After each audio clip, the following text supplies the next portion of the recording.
Bismillahirrahmanirrahim. Assalamualaikum warahmatullahi wabarakatuh.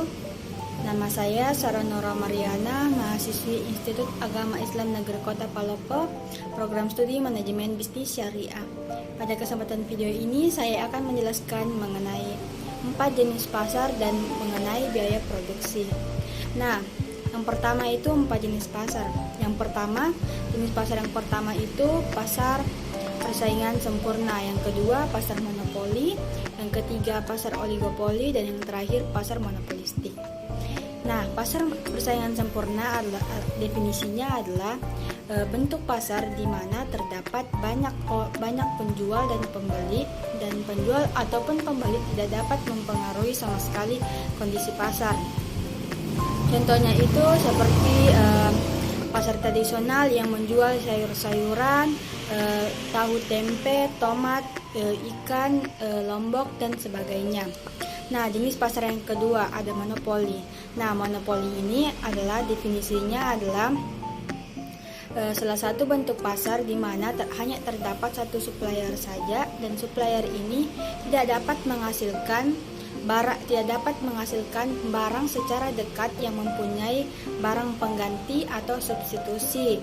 Contohnya itu seperti perusahaan Unilever, perusahaan Indofood. Nah, Unilever ini menghasilkan produk-produk kosmetik yang ada di Indonesia. Nah, yang kedua itu ada perusahaan Indofood. Kita ketahui bahwa Indofood ini adalah penghasil atau pemroduksi makanan instan dan bumbu-bumbu dapur yang instan yang digunakan yang dipakai oleh rumah tangga. Nah, yang jenis pasar ketiga itu ada pasar oligopoli. Pasar oligopoli ini adalah jenis pasar persaingan tidak sempurna, di mana itu pasar itu dikuasai oleh beberapa perusahaan tertentu. Contohnya seperti industri semen, industri rokok, jasa penerbangan. Nah, pada oligopoli ini produsennya itu lebih sedikit ketimbang dengan konsumennya. Contoh kecilnya itu ada pada patokan harganya itu dipatok pada produsen utama. Contohnya seperti pada jasa penerbangan. Nah, kita ketahui produsen utama pada jasa penerbangan adalah Garuda Indonesia. Nah, ketika hari raya Lebaran, Garuda Indonesia menaikkan harga rute Makassar Palopo sebesar 1 juta. Maka produsen-produsen bawahan yang lain itu mengikut atau mematok harga tidak jauh dari harga yang dipatok oleh Garuda Indonesia.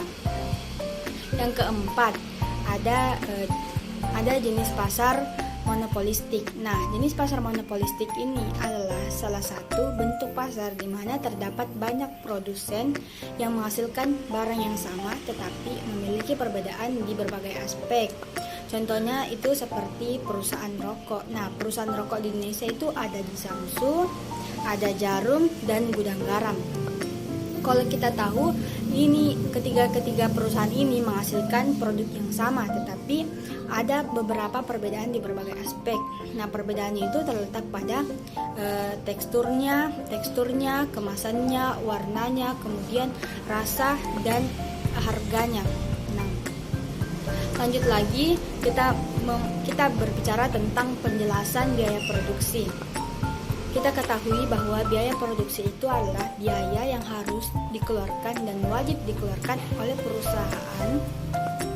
Nah, dalam rangka melakukan pengolahan dan melakukan proses produksi terhadap bahan baku untuk menjadi sebuah produk. Nah, contoh biaya produksi ini ada 3. Yang pertama itu biaya overhead, biaya tetap, dan biaya variabel.